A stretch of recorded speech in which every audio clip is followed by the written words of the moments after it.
Hello guys, welcome to our channel cooking for fun. ఈరోజు బీరకాయ curry ఎలా చేసుకోవాలో చూద్దాము.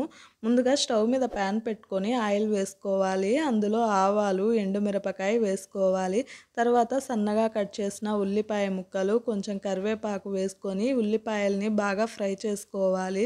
తర్వాత సన్నగా కట్ చేసిన టమాటా ముక్కలు వేసుకొని బాగా మగ్గించుకోవాలి. పీల్ తీసిన బీరకాయని చిన్న ముక్కలుగా కట్ చేసుకొని అందులో వేసుకోవాలండి. అందులో ఉప్పు, పసుపు వేసుకొని ఆవిరికి మగ్గించుకోవాలి. ఆవిరికి మగ్గిన తర్వాత అందులో ధనియాల పొడి, కారం, ఎండు కొబ్బరి, వెల్లుల్లిపాయలు వేసుకొని బాగా కలుపుకోవాలి. తర్వాత అందులో గ్రేవీకి సరిపడా కొన్ని నీళ్లు వేసుకోవాలి.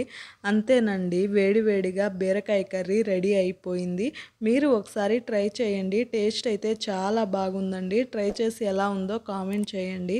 నా వీడియో మీకు నచ్చితే లైక్ చేసి, షేర్ చేసి, సబ్స్క్రైబ్ చేయండి. మెయిన్గా బెల్ ఐకాన్ మర్చిపోవద్దండి. Thank you for watching this video.